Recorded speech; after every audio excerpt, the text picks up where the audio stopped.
Guten Morgen und herzlich willkommen zu einer neuen Podcast-Folge. Mal wieder ein Gast. Yeah, hallo. So langweilig, schon wieder deine Mutter. Alter, ich schwöre, ich habe niemand Besseres Der gefunden. Leute schlaft jetzt ans Gesicht ein. Nein, schön bist du da. Ich finde es auch lässig. Meine Mama kommt immer so, irgendwie, ich glaube, du hast voll Freude, mal so mit mir eine Podcast-Folge machen. Das hat dir, glaube ich, recht gefallen letztes Mal. Ja, Sie kommt damals so, du, ich glaube, ich hätte wieder eine Idee für eine Podcast-Folge. Und das war heute der Fall gewesen. Also, ich bin ja ziemlich gestresst, seit mein Studium anfängt.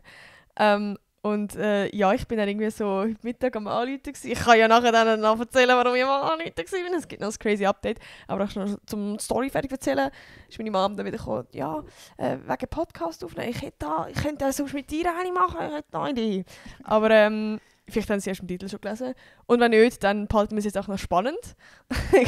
Crazy Idee hast du gehabt. Nein.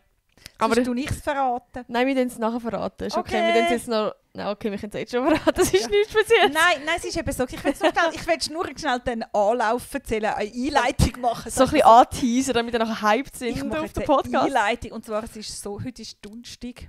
Darf ich das sagen, dass es Donnerstag ist? Nein, das ist voll... Alter, das hätten wir jetzt... Das muss man jetzt Du rausschneiden. immer den kleinen Finger so aufstrecken. Ja, lass mich. Ich tue ihn beim Trinken im Fall. Es Schon, sieht also, blöd gesagt, aus. Du musst das Mikrofon Ja, vorne ist heben im gut, Fall. okay, Man muss dich da hören. Also gut, auf jeden Fall, ich habe mir am Donnerstag frei, das ist mein freier Tag. Und ich liebe es, am Morgen zu laufen. Und heute hat noch die Sonne so wunderbar geschonnen. Und dann habe ich meine Kopfhörer drin gehabt. Und ich bin so gelaufen durch so wunderschöne, ein bisschen leicht sumpfige Gegend durch. Es war mega schön gewesen.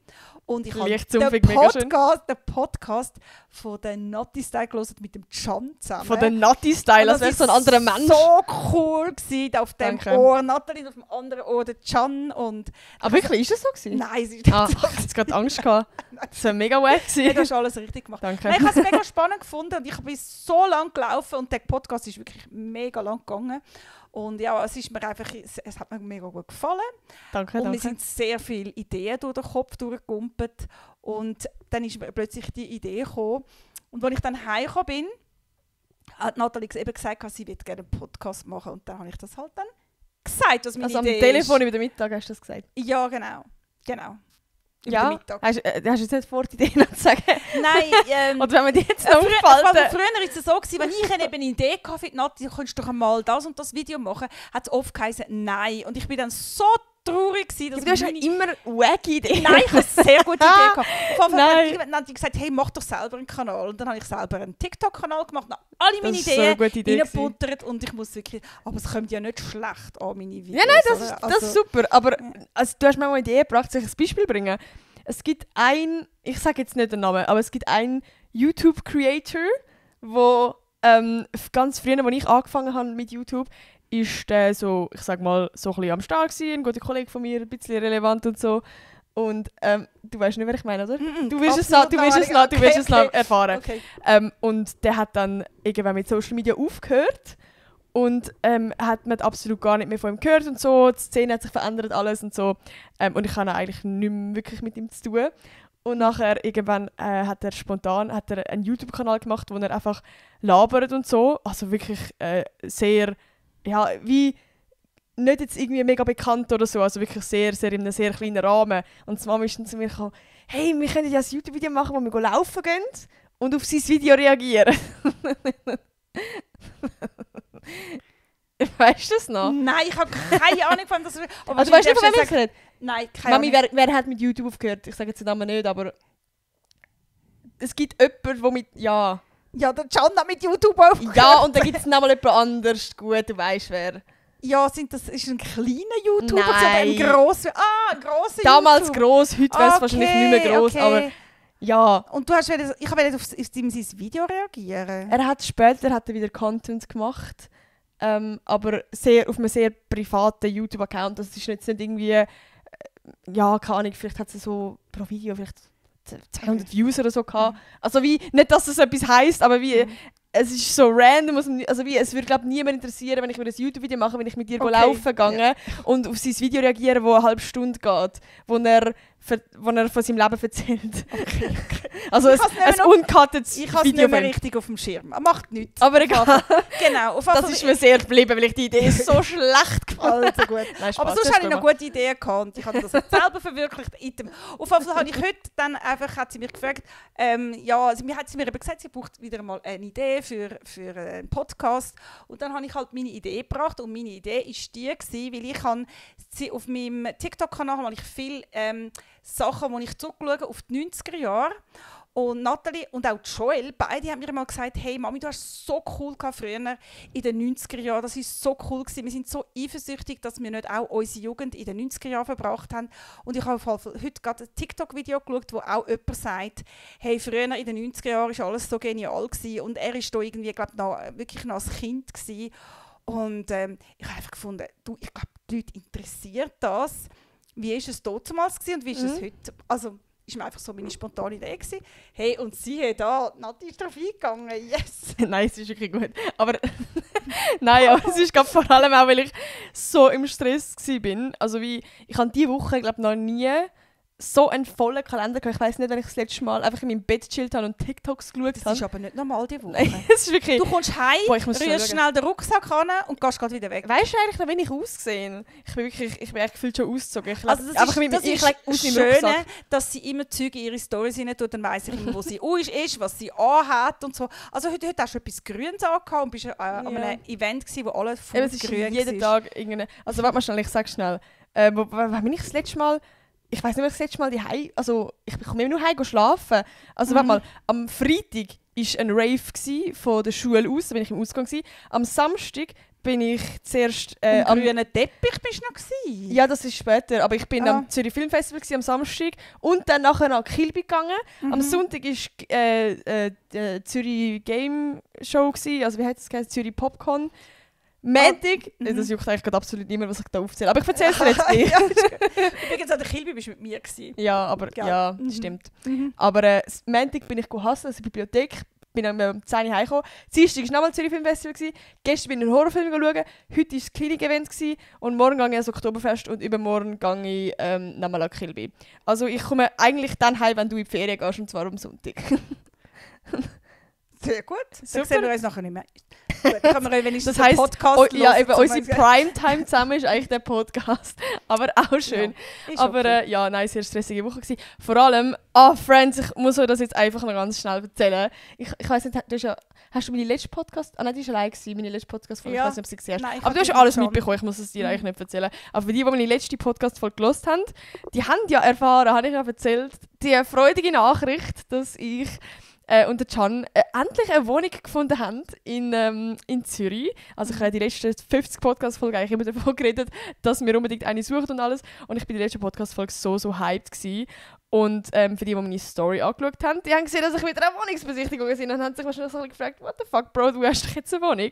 Und da gibt es noch ein fettes Update und ich weiß gar nicht, ob ich so anfangen zu reden, es ist so mühsam. Also es war mega lässig, weil sie hat im Familienchat geschrieben, wir haben die Wohnung auf Safe und alle von unserer Familie Bravo und Champagnergläser postet und so weiter und so fort. Wir haben wirklich gedacht, hey, jetzt ist doch wieder Schneck ab der Brücke, haben doch die noch eine Wohnung gefunden, weil der Can ja raus muss. Und wir haben gedacht, hey, das passt ja, das matcht ja, was haben die wieder für ein Glück, gell? Naja. So Freude, oder? Und dann irgendwann kommt Nati heim und ist gerade verschwunden und ich dachte, ups. Das habe ich mega herzig gefunden. Du hast mega schnell gecheckt, dass es mir nicht gut geht. Ja, ich habe einfach gedacht, sonst kommt sie doch einmal heim, macht Hallo und das ist halt so deine Art, wenn du heimkommst, juhu, da bin ich wieder. Juhu! Und so einfach, sie kommt zur Tür rein und verschwindet und sagt keinen Tod. Ich dachte, jetzt aber du bist nicht mehr im Haus, du bist im Garten mit Lina am Boden am Chillen. Ja, nein, ich habe halbwegs mitbekommen, dass du heimgekommen bist und ich habe einfach gedacht, jetzt kommst du raus auf den Sitzplatz und sagst mir, hoi, nichts. Da dachte ich, kann nicht mehr schauen, ob du noch lebst und so. Und nachher kommst du raus und ich habe sogar gemerkt, jetzt ist etwas gar nicht gut, oder? Ja, nein, ich bin auf dem Heimweg von der Schule und der Can hat mir so angerufen und er so, nicht so gute News. Wir haben gerade ein E-Mail bekommen und wir kommen die Wohnung nicht über. Und ich habe mir schon gedacht, also wie, ich kann es gar nicht glauben, weil es ist wie gar nicht in meinem Raum gestanden, dass wir jetzt einen Absag bekommen, weil es ist halt also so gewesen, dass wir in dem Sinne eigentlich einen Zusag bekommen, wir haben noch ein paar Sachen abschicken und dann wieder bekommen. Es war zwar jetzt schon noch ein bisschen komplizierter gewesen, aber egal, ist jetzt nicht so wichtig. Aber auf jeden Fall wären wir nicht mehr davon ausgegangen, dass wir jetzt noch einen Absag bekommen. haben die jetzt einfach mit dem Mail bekommen, vor allem es ist so, es hat das so aufgeregt, es war Freitag gewesen, am 10 vor 5 und um 5 Uhr haben sie Feierabend. Also wirklich am 10 vor 5 haben sie das scheiß Mail noch geschrieben, dass wir jetzt die Wohnung nicht mehr haben. Und wir haben ja wie auch gar nicht mehr darauf reagieren können. Also Can hat es zum Glück gerade in dem Moment gesehen, hat noch schnell angerufen und sie haben jetzt wie so gesagt, ja, es sage jetzt, ja, ich will gar nicht so genau auf eingehen, aber es ist auch nicht egal. Auf jeden Fall haben jetzt die Wohnung gleich schon jemand anderem versprochen und es ist jetzt nicht mehr möglich. Es war wie einfach sehr kompliziert gewesen. Ja, ist ja egal, auf jeden Fall im Großen und Ganzen ist es einfach so ein bisschen Missverständnis gewesen. Und sie haben uns nachher die Wohnung in dem Sinne abgesagt. Wir sind mega überrascht gewesen. Und komplett, also wir beide im Loch, der Can eigentlich noch mehr, weil er muss jetzt diesen Montag die Wohnung abgeben. Also es ist wirklich so aus dem Nichts gekommen, wir haben es so nicht erwartet. Und wir sind so ins Loch gefallen, also wirklich, ich bin ja so heim und alles, weil, keine Ahnung, wir haben uns schon vorgestellt, wie wir uns die Wohnung einrichten und so. Also es ist wirklich jetzt, gerade die letzte Zeit, sehr schwierig gewesen, weil der Can ist jetzt gerade am Zügeln und alles und wie zu wissen, wo gehe ich jetzt her, das ist jetzt echt gerade sehr schwierig gewesen. Also wie gesagt, für mich, ich kann ja immer noch die Heime wohnen, für mich ist es nicht so stressig, aber für ihn ist es schon, ja, ihm ist schon nicht so gut gegangen. Aber ja, der Can zügelt jetzt aktuell wieder zu seinem Dad. Und zwar wieder ein bisschen weiter weg, in Richtung St. Gallen. Also es wird ein bisschen Pain. Aber ich sage es jetzt, ich will es eigentlich gar nicht zu früh sagen, ich will mich nicht jetzt wieder zu früh freuen. Aber wir haben jetzt heute ein Mail bekommen, wo wieder ein Update ist und wo eigentlich sehr eine gute Nachricht ist. Aber ich möchte jetzt noch nicht irgendwie etwas fixen, also in dem Sinn, ich will jetzt einfach euch mal erzählen, was jetzt daraus wird, I don't know. Wir haben jetzt ein Mail bekommen, dass sie die Wohnung, also von den gleichen Vermieter, dass sie die Wohnung schon vermietet haben, andere Personen, aber dass sie jetzt mündlich eine Kündigung für jemand anderem auch im gleichen Haus gehört haben und dass sie uns vorziehen würden. Aber ich habe noch keine Ahnung, es ist noch nicht mal eine schriftliche Kündigung. Wir wissen noch nicht, wann wir rein könnten oder ob es jetzt 100% fix wäre, ob wir die Wohnung noch mal besuchen können, ob sie genau gleich aussieht, etc. Aber es ist einfach schon mal in dem Sinne eine schöne Nachricht, dass gleich eine Wohnung da wäre und dass wir eventuell gleich die bekommen. Und ich hoffe, dass es gleich nicht jetzt erst im Januar oder so ist. Aber ja, in dem Sinne gleich irgendwo... Man darf wieder hoffen ein bisschen. Ja, es ist wieder ein bisschen irgendwie so eine Insel in sich. Ein Lichtblick. Genau. Aber voll. Ich möchte mich jetzt irgendwie gerade nicht zu früh freuen, weil ich habe jetzt schon schlechte Erfahrungen gemacht, wenn ich mich da zu früh gefreut habe. So Nein, alles gut, alles gut. Eben, für mich war es in dem Sinne jetzt einfach mehr ein Schock gewesen, aber es ist mittlerweile, wir haben sich einfach so fest darauf eingestellt. Wir haben das schon geplant, welche Möbel woher stellen und wie wir es werden dekorieren und alles und wann wir zügeln etc. und keine Ahnung. Und jetzt kommt einfach so Pam, das Mail so, ey, es tut uns leid, aber viel Glück bei der Wohnungssuche. Es ist einfach so, genau. Das ist so mein grosses Update eigentlich von dieser Woche. Genau. Was hast du so für ein Lebensupdate? Kannst du auch noch mal von deinem Leben erzählen? Ich bin im Moment ein bisschen handysüchtig. Das ist eigentlich gerade ein guter Übergang. Ja, ich habe einfach gemerkt in letzter Zeit, seit ich selber TikTok mache, habe ich gemerkt, ich habe viel geschaut, auf TikTok viel geschaut, auch sonst gegoogelt und gemacht und da das ganze Weltgeschehen im Moment hat mich recht reingeschnorchelt, aus verschiedenen Gründen. Mich bewegt einfach ganz viele Themen bewegen mich im Moment. Zum Beispiel eins ist gerade, als ich die Jacke gekauft habe. Ich bin nämlich in Biel, ich hatte einen wunderschönen Tag, ich muss nochmal sagen, ich hatte einen wunderschönen Tag in Biel und bin dann schnell ein bisschen shoppen. Es hat so eine schöne Ladenstraße und es ist überall 50% gestanden und ich bin fast ein bisschen in einer Kaufsucht drin. Ich habe gekauft, so ein lässiges Zeug gefunden. Ich liebe halt so pink und so und ich habe die Jacke gefunden und ich hatte 2 Säcke voll gehabt und dann knapp 100 Stutz gezahlt, weil einfach überall 50% war.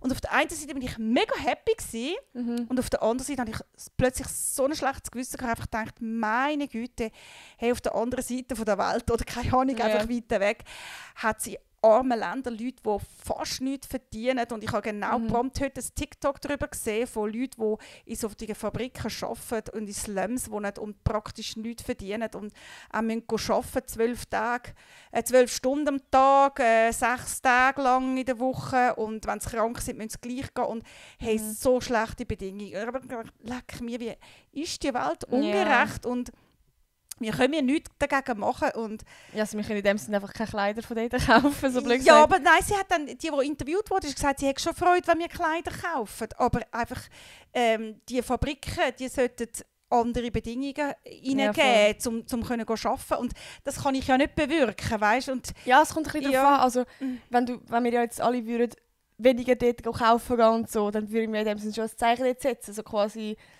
es läuft, also weißt du, wie ich meine? So ein bisschen, es ist ja schon, es kann schon etwas verändern. Also, ich weiss es wie nicht, ob es richtig wäre. Also sie hat einfach dort, wo interviewt wurde, gesagt, sie sei natürlich froh, wenn wir die Kleider gerne ja, logisch. posten. Es ist schwierig. Wir müssten wie mehr, irgendwie, keine Ahnung, Einfluss haben auf die ganzen, die das organisieren. Aber wie gesagt, es hat mich mega bewegt und ich habe mir einfach gedacht, hey, was kann ich gegen die Ungerechtigkeit machen, die da ist? Und ich habe mir einfach gedacht, ich glaube, wir können einfach das machen, wo wir, wie quasi soll ich sagen, berufen sind dazu oder an unserem Platz möglichst das Beste machen, wo wir drin sind.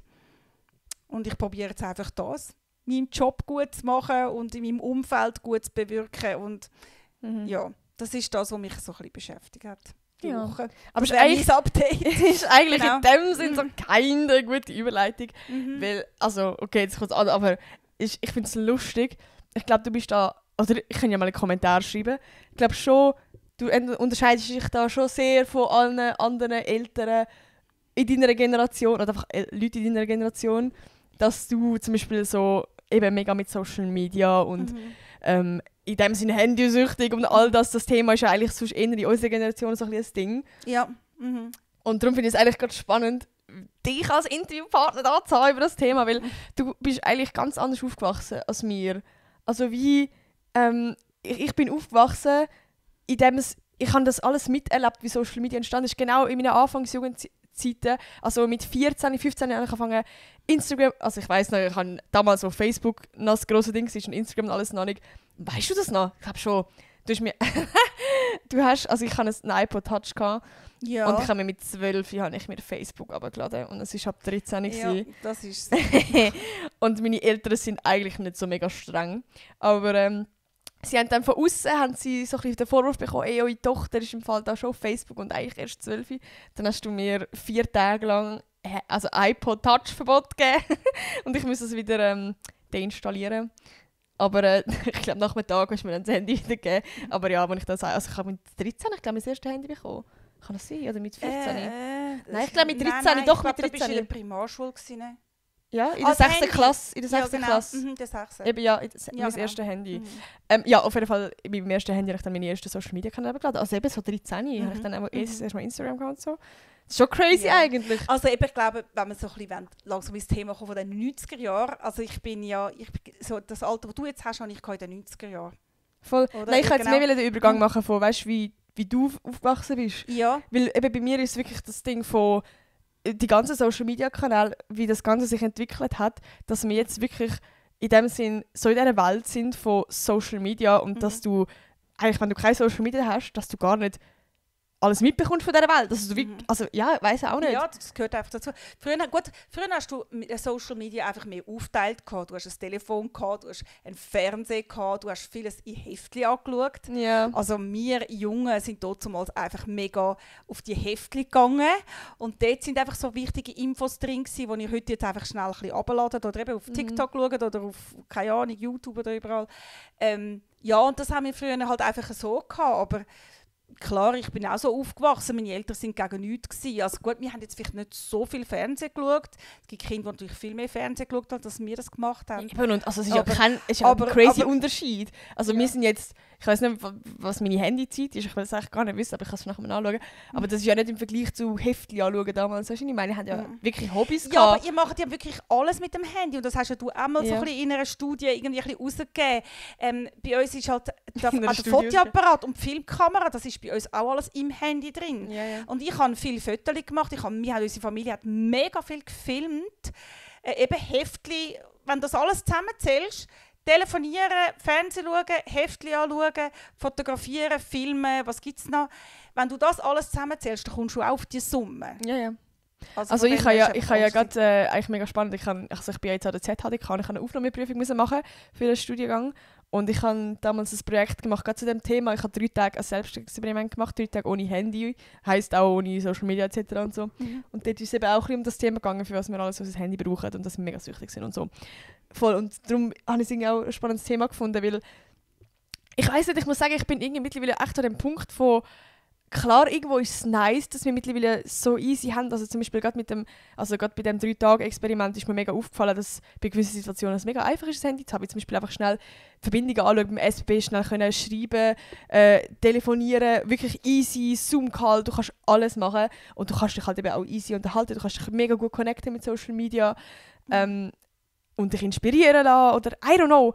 Aber ich merke, dass ich mittlerweile auch so ein bisschen an dem Punkt bin, wo ich es mega nice fände, wieder die Zeit, also dass ich es wie schade finde, dass ich nicht die Zeit oder die Jugend hatte, wo du irgendwie so ein bisschen kannst, ohne Social Media. Eben, es hat Vor- und Nachteile, du kannst irgendwie Leute kennenlernen, es ist ein bisschen spicy, aber also gerade zum Beispiel, wenn du mir so erzählst, wie du den Papi kennengelernt hast oder dass wir damals, nur schon, dass wir so einen Kurs zusammen gemacht haben, wo man so zusammen getanzt hat und so, das ist doch mega cool, oder auch so, ich weiss nicht, irgendwie, dass man damals eben jemand angesprochen hat, so, hey, ich finde dich mega hübsch. Ich habe das Gefühl, also selten passiert mir das auch, dass irgendwie am HB oder so jemand zu mir kommt, hey, ich finde dich mega hübsch und so und ich bin dann mehr, Hilfe, also wie? Bei mir kommen dann so Social Anxiety, wo ich so am liebsten einfach wegrennen will, weil mir das mega unangenehm ist. Ich bin mir das gar nicht gewöhnt, dass, also weißt, dass ja, mir also in Real Life mir so Sachen sagt, nur übers Handy. Also das ist natürlich schon viel weniger gewesen. Also wenn du in einen Club gegangen bist, so früher hat man dem ja Disco gesagt,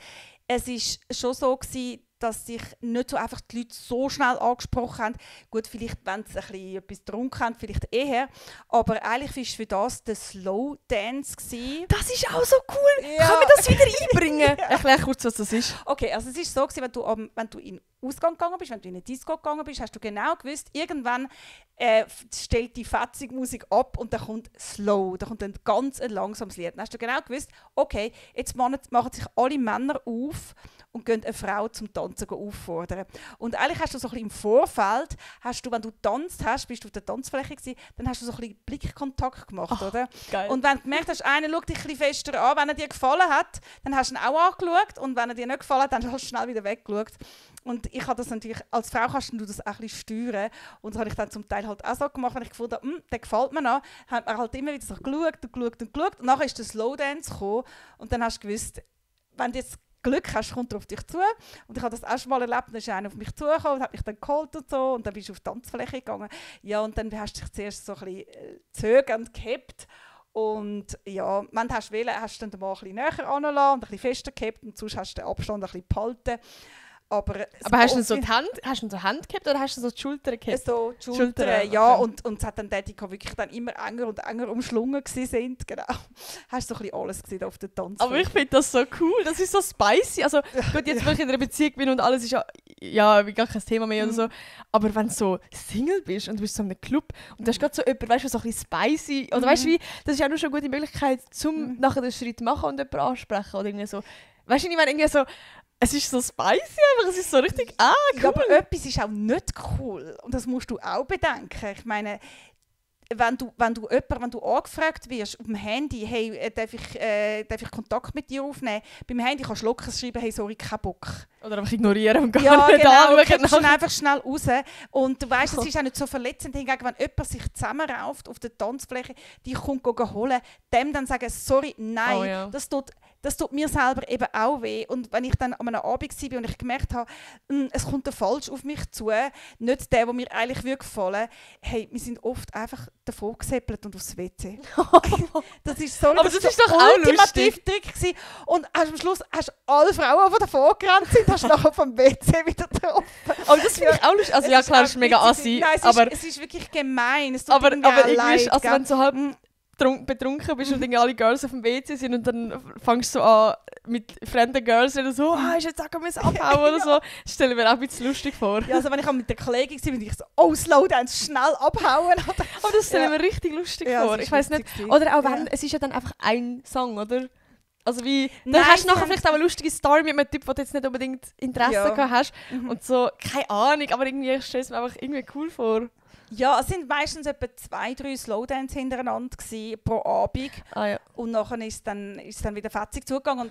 Aber hast du dann dafür jemanden kennengelernt und hast dich getraut, auch noch ein bisschen zu schwätzen? Also das sind schon ein bisschen die Berührungspunkte gewesen, um jemanden kennenzulernen. Und heutzutage sprichst du schnell jemanden an, hey, gibst mir deinen Snap oder keine Ahnung was. Und dann kannst du entscheiden. Und ich denke manchmal so, wenn ich bei dir früher gesehen habe, oder jetzt heute bei der Joel, der hat einfach eine Liste von Typen und Typen haben wahrscheinlich eine Liste von Mädchen, die sie dann so wie aussortieren können. Und mal schreibst du mit der, dann kippst du sie wieder raus und dann ist mal eine andere.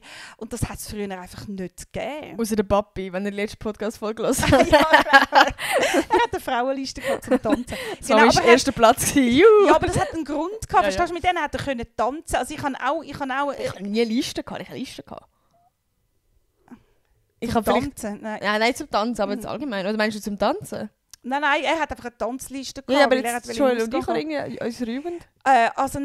Ich meine Liste, weißt du, wenn bei euch zum Beispiel, wie sagt man denn, weißt du, zum Beispiel auf Snap all die Kontakte, die sie hat, oder? Ach so, aber... Und dann manchmal kommen die Leute dazu und dann kippt sie wieder Leute raus. Das ist vielleicht oder? eine Liste. Ja. Einfach Kontakte haben wir. Ja, Kontakte. Du hast ja verschiedene Listen auf verschiedenen Kanälen.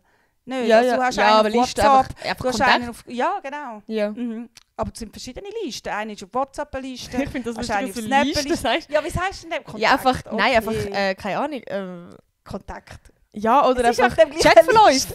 Ich muss immer wahnsinnig aufpassen, was ich für Ausdrücke brauche. Nein, du kannst Liste. Du darfst Liste sagen. Keinen alten Ausdruck brauchen aus Nein, den ich bin nur gerade nicht rausgekommen. Ja, aber es ist ja keine Liste. Also, ich habe mir jetzt eher vorgestellt, dass du dir denkst, dass in unserer Jugend, also in unserer Generation, so, dass ich mir aufschreibe, also ich habe gerade etwa 6 Typen am Daten, der ist gerade auf dem Platz 1, der ist auf dem Platz 2 und wenn der Platz 1 nicht mehr in den Ausgang, dann gehe ich halt mit dem Platz. Also, aber sorry, aber auf Snap ist es so, je mehr dass du mit jemandem Kontakt hast, desto mehr ist er oben auf der Liste. Ja, aber du kannst ja jemandem, der ganz unten ist, einfach einen Snap schicken und das ist auch zuoberst. Ja gut, ja. Aber aha, oder meinst du so Besties? Und ja, so. Ja, aber du meinst so Besties, okay, ja. Kannst du dir wirklich so, keine Ahnung, so Emojis verdienen, wenn du mit jemandem... Wer ist denn bei dir auf dem Platz 1 auf Snap? Müsste ich nachschauen. Ich tue nicht so viel. Ich tue schon ein bisschen mehr WhatsApp. Oh nein, bitte nicht, verrat mich nicht. Wehe, es ist nicht der Papi. Spaß. Du hast mit dem Papi snappen? Nein, gar nicht. Ich sage Joel. Ja, ich denke auch Joel. Warte mal schnell. Warte, du musst es ja... Nein, du musst ein Bild machen. Artificial Intelligence. Nein, nicht mein AI. Du musst ein Bild machen, dass du die Liste siehst. Wie sagt man jetzt dem? Der Familienchat ist so. Nein, du hast gar niemand. Was? Du hast gar niemand. Da zappest? Nein, aber das ist einfach der Chatverlauf. Du hast keine Besties. Ich mache das selten. Ja, schau, ich zeig dir, wie es bei mir aussieht. Ich mache es mega selten. Warte, schau jetzt. Bei mir sieht es so aus. Meilleur Ami, beste Freunde. Ah, okay. Und als erstes ist bei mir eine von meinem Gimmi, meine beste. Ja. So. Nein, ich mache es wirklich selten. Ich schreibe praktisch gar nicht auf Snap. Ich schreibe mega viel, eher auf Insta und ich schreibe halt viel WhatsApp. Ich bin eine WhatsApp-Generation. Ja, eben. Absolut. Ich habe ganz schnell Snaps schicken, weil ich Sandur hatte. Nein. Ach du, das habe ich im Zeitlang auch gemacht mit dieser Sandur. Das ist für mich stressig. Genau. Ja, bei WhatsApp kommt kein Sandur, da habe ich schön Zeit.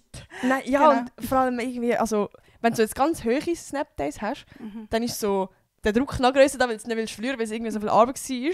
Aber wenn du es mal verloren hast, dann juckt es mir weg gar nicht mehr. Ich habe mit dem Can 700. Aber es gibt ja jetzt neu, hast du das gewusst, wenn du Snap-Days verloren hast, kannst du einen Stutz zahlen, um sie wieder zu bekommen. Ah ja, schön. Ich kann noch Geld verdienen. Was denkst du, wie viel Mal habe ich das schon gemacht? Darum? Geht dein Konto immer weg? Nein. Ich glaube, ich habe es 2-mal gemacht oder so. Ja, sicher. Aber es ist so dumm. Es ist so dumm eigentlich. Wie krank ist denn das? Ja, es ist nein, ist okay. Nein, ich lasse jeden leben. Aber wir machen mehr einen Spass daraus. So, nein, wir haben Snap-Days verloren. Ich kann eben noch etwas sagen, und zwar, weil du jetzt immer so ein bisschen am... wie soll ich sagen, die Zeit lobst, wo es noch kein Handy gegeben hat. Ich will dir jetzt einfach noch eine Story erzählen, wo ich dringend ein Handy gebraucht habe. Und das hat es nämlich viel gegeben zu unserer Zeit. Ja, das wollte ich dich auch noch fragen. So Situationen. Also zum Beispiel, ich habe mal mit einer Kollegin abgemacht in Zürich, und zwar im Stadelhofen. Und wir haben abgemacht, wir treffen uns dann und dann beim Brunnen. Und das Ding ist das, am Stadelhofen hat es 2 Brunnen. Es hat gut, ich weiss nicht, ob es noch so ist, aber damals, es hat einen kleinen Brunnen gehabt und es hat einen ganz grossen Brunnen, wo man kann so weißt, Bänkchen rundherum. Ja. Auf jeden Fall, wir haben uns falsch verstanden. Und die eine war beim kleinen Brunnen und die andere beim grossen. Und irgendwie sind wir noch lang gehockt. Und ich habe gedacht, wo ist sie, wo ist sie? Und sie natürlich in dieser Zeit auch. Aber ich bin dann irgendwann angefangen rumlaufen, ich habe sie angefangen zu suchen und sie mich auch. Und du glaubst es nicht, wir haben uns etwa nach einer Stunde haben wir uns endlich gefunden an dem Stadelhofen. Wir waren beide am Stadelhofen gewesen, die eine beim Kleinen, die andere beim Grossen. Wir haben uns eine Stunde lang nicht gefunden. Und nach einer Stunde habe ich sie gefunden und hat sie gesagt, sorry, ich muss jetzt heimgehen, ich habe meinen Freund angerufen, der kommt mich jetzt holen. No. Hey, so aber hat etwas sie dir nicht angerufen? Wenn sie ihrem Freund anrufen? Warte mal, ja, sie ist glaube dann zu einer Telefonkabine gegangen und hat ihm angerufen. Sie hat ja mir nicht anrufen, ja. Ich hatte kein Handy gehabt. Also ich weiss einfach noch, ich bin dann zu ihr gegangen und sie hat gesagt, sie gehen jetzt heim. Mies. Hey, so traurig. Sie musst dir mal vorstellen, heutzutage, wenn du bist im Stadtlaufen findest du dann nicht «Hoi, wo bist du?» «Ah ja, klar, dort hin.» und dann das habe ich mir eben auch überlegt. Hey, das ist krass. Weil ich tue mega oft einfach Leute treffen, also wir schreiben so, wenn man ungefähr am HB oder so ist, Ja. aber wir schreiben nie, wo wir uns treffen, sonst machst du immer so spontan. Und dann denke ich mir manchmal auch, früher hast du ja wirklich genau, oder nur schon so, ja okay, du hast telefonieren daheim immerhin, aber weißt du, nur schon, wenn du so ein Datum abmachst, so hey, gehen wir übermorgen dort und dort das machen, also gut, vielleicht hast du das einfach eingeschrieben und dann hast du wirklich daran gedacht, aber ja. mega oft passiert es heutzutage auch, dass man Sachen wieder vergisst oder dass es irgendwie untergeht. Nein, oder wir hatten natürlich eine Agenda gehabt. Und ja, wir haben sie auch online. Aufgeführt, oder? Ja. Aber gerade wenn sie so zum Beispiel nach der Schule noch schnell treffen oder so, weißt du, dass man dann so Sachen irgendwie, also ich weiß es nicht, ja, keine Ahnung, aber einfach, dass man dann genug früh schon eine Zeit muss abmachen Ja. und einen Punkt, wo man das sich trifft und alles, dass man es viel mehr muss planen. Also wir haben das vor allem viel gehabt, wenn wir mit dem Familienausflug gemacht haben. Dann hat mein Vater immer gesagt, hört mal, wenn wir uns verlieren, wir treffen uns da und da bei dem und dem Kübel zum Beispiel oder bei dem und dem Turm. Und das haben wir jedes Mal haben wir das so gemacht, einfach für so einen Notfallstreffpunkt, wenn irgendetwas passiert. Ja. Und ich mag mich noch erinnern, wir sind doch im Sommer sind wir doch in so einem Land gewesen, weißt du nicht mehr, so einem, wo es überall Pools gehabt hat und so. Dort haben wir ja das Handy auch in der Tasche lassen, damit es nicht nass wird. Dort haben wir auch einen Treffpunkt abmachen, weißt du noch? Und früher ist das völlig normal gewesen, dass wir das machen mussten. Ja. Weil sonst, wenn du den nicht mehr gefunden hast, also eben meine Eltern haben einmal früher, als ich noch ein kleines Kind war, haben sie miteinander eine Wanderung abgemacht und haben dann irgendwie abgemacht, du kommst uns dort und dort holen und dann haben sie es nicht gefunden. Es war ein riesiges Desaster gewesen. Wow. Aber manchmal hat man dann die Ausweichmöglichkeit gehabt, jetzt hat die Kamera abgestellt. Entschuldige die Unterbrechung, aber die Kamera hatte keinen Akku mehr. Die Kamera, was sind wir gewesen?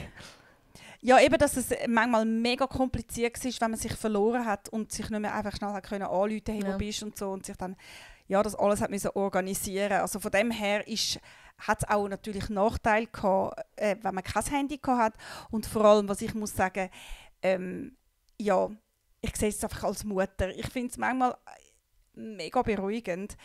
Wenn ihr unterwegs sind, dann kann ich noch schnell fragen, wo bist du, wann kommst du heim? Und dann sagst du, ja, dann und dann bin ich schon wieder beruhigt.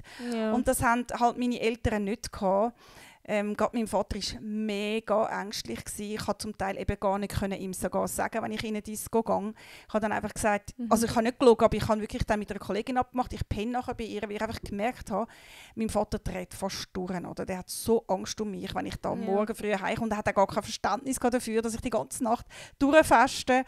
Und das ist schon, also die Eltern, denke ich, haben es schon schwerer gehabt früher, wenn sie nicht schnell haben können updaten mit den Kindern, wo sie sind und was machen. Und von dem her war es auch ein Nachteil gewesen. Bei mir ist es eher das Ding von, also wie, klar das Kommunikationsding, dass man kann sagen, wo man ist, oder eben so nützliche Apps, dass man kann Zugverbindungen anschauen kann, dass man einen Taschenrechner und Kamera immer bei sich hat. Und all die praktischen Sachen, die finde ich sehr geil. Das ist auch mega wichtig, also mega geil. Also weißt du, noch nötig irgendwie in dem Sinn zum vorteilhafter als bei eurer Zeit damals.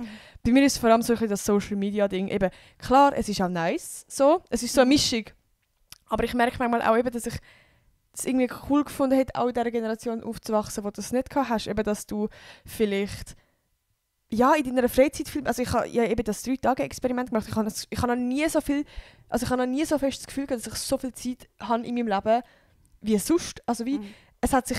also auch wenn ich mehr Sachen zu tun hatte, hat sich der Tag viel länger angefühlt und mir ist viel mehr langweilig gewesen, und es ist irgendwie geile langweilig gewesen, weil so, ich weiss nicht, wenn du in deinem Bett dann hockst, also weißt du, heute sagst du, mir ist langweilig, wenn du im Bett hockst und am Handy bist und einfach Sachen konsumierst, aber wenn du wirklich einfach an die Wand starrst, es ist mega blöd zu sagen, aber es ist irgendwie so auch entspannend. Du hast dann einfach Kopfkino. Gut, ich bin sowieso extrem dort durch. Ich mache Kopfkino, das kann ich wirklich stundenlang machen. Also einfach Sachen andenken. Ja, dann das doof. Nein, okay. in unserer Jugendsprache sagst du Kopfkino schnell mal, wenn du so ein bisschen etwas Perverses sagst. Aha, okay. Sorry, du siehst, ich bin schon wieder nicht updated. Nein, alles gut. Nein, aber einfach so ein bisschen der Overthinker, Ja. oder keine Ahnung, wie ihr dem sagt, dass Doch. es verständlich Das ist. ist richtig gesagt. Ja. Nein, aber ich nehme noch etwas Wunder. Ist es dann nur, dass du die 90er Jahre lässig findest oder cool findest, weil es noch keine Social Media gegeben hat? Oder gibt es noch einen anderen Grund, wo du an den 90er Jahren cool findest oder bewunderst? Ja, was ist noch Style, auch noch? der Style, eben der Kleiderstyle und eben irgendwie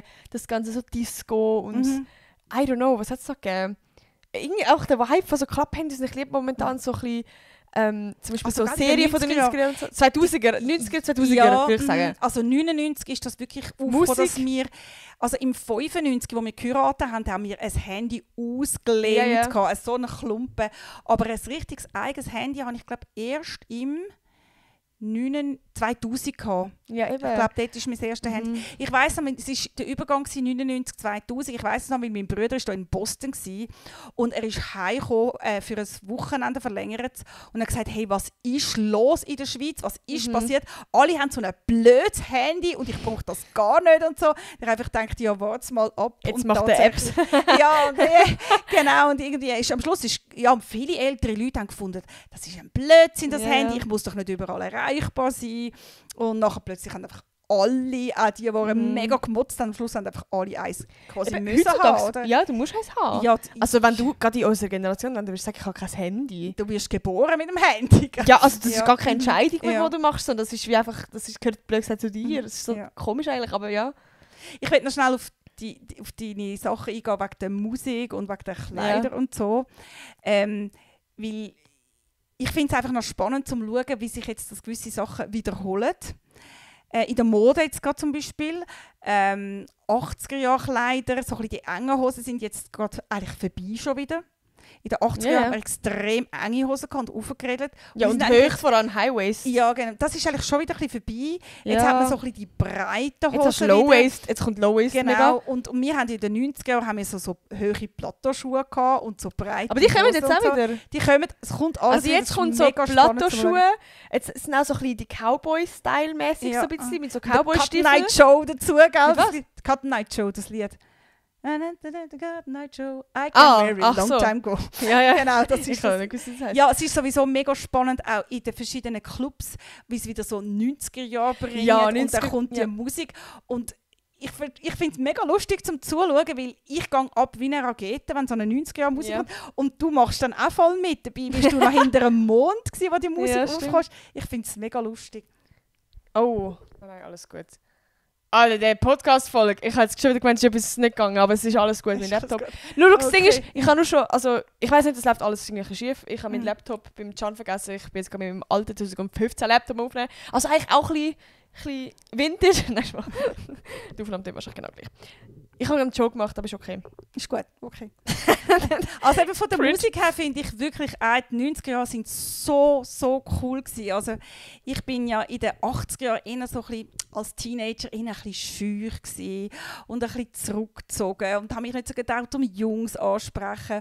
Und in den 90er Jahren, als ich dann 20 geworden bin, bin ich wirklich so ein bisschen abgegangen wie eine Rakete, bin ein bisschen mutiger geworden und bin dann auch viel in den Ausgang gegangen und habe das auch genossen, wo die Musik aufgekommen ist. Die coolen Rhythmen sind da aufgekommen und darum gefällt mir heutzutage, mir persönlich gefällt 90er-Jahre-Musik viel, viel besser als 80er-Jahre-Musik. Und wenn es heisst Party mit 80er Jahren, dann stinkt mir das, dann gar nicht. Und wenn es heisst 90er Jahre, dann finde ich das halt mega lässig. Bei mir ist jetzt gerade aktuell so ein bisschen 2000er-Partys, finde ich sehr geil. Das ist halt so ein bisschen mit, keine Ahnung, Rihanna und Ja. Kesha und weiß auch nicht, wer alles so. Aber ja, bei 90 finde ich schon geil. Das war halt die Zeit, wo ich immer eine Schwangerschaft nach der anderen hatte. Ich habe nicht so viel vorgegangen, habe ich die Musik gar nicht so gekannt. Nachher erst so, als dann du ein Teenager warst, dann habe ich wieder mich angefangen mehr für Musik interessieren, weil du das halt alles laufen lassen hast. Aber ich würde jetzt mal sagen, zwischen dem Jahr 2000 und 2010 habe ich schon nicht mehr so eine Ahnung, was gelaufen ist. Ich habe auch keine Interpreten mehr gekannt. Also, Interpreten? Ja, keine Ahnung. Habe ich jetzt wieder das falsche Wort Was ist das? Sind das Künstler einfach? Sänger? Interpret. Oder Singgruppe, wie sagst du denn? Musikerin. Okay. Oder wie sage ich? Nein, alles gut, ich kann einfach das Wort. Ja, die Interpreten. Gut. Oder vielleicht sagt man das in meinem Alter auch und ich bin nicht so... Ja, irgendjemand von uns ist einfach hinten rein. Macht nichts. Ja, auf jeden Fall eben so ein bisschen... Ich habe eine lässige Zeit in Erinnerung, aber eher so ein bisschen 90er Jahre, weil in den 80er Jahren schaue ich gar nicht so gerne zurück irgendwie. Ich finde mich selber eben zu scheu und zu unsicher. Und darum habe ich dann vielleicht, wo dann du ein Teenager warst, habe ich dann wie gefunden, hey, ich hoffe, du machst es besser als ich. Mami, hast du noch Kleider von den 90er Jahren oder irgendwelche sonst Sachen? Ja, ich habe ein ganzes TikTok-Video über das gemacht. Hast du? Ah ja, stimmt, hast du. Ja. Aber ich meine, hast du so Low-Waist-Sachen oder so? Oder hast du so Stiefel? Oh nein, Cowboy-Stiefel habe ich nie das alles weg? Nein, ich habe nie Cowboy-Stiefel. Nein, aber jetzt so ein Plateau... Plateauschuhe.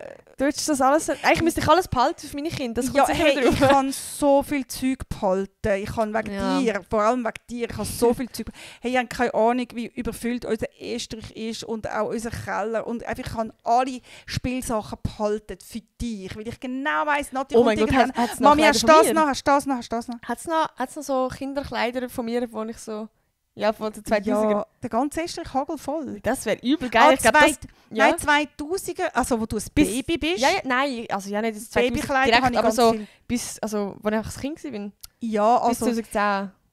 Weil das könnte weniger, auch wieder geil werden. Also ich habe das als geile Pieces, wie so ein Hello Kitty T-Shirt oder so.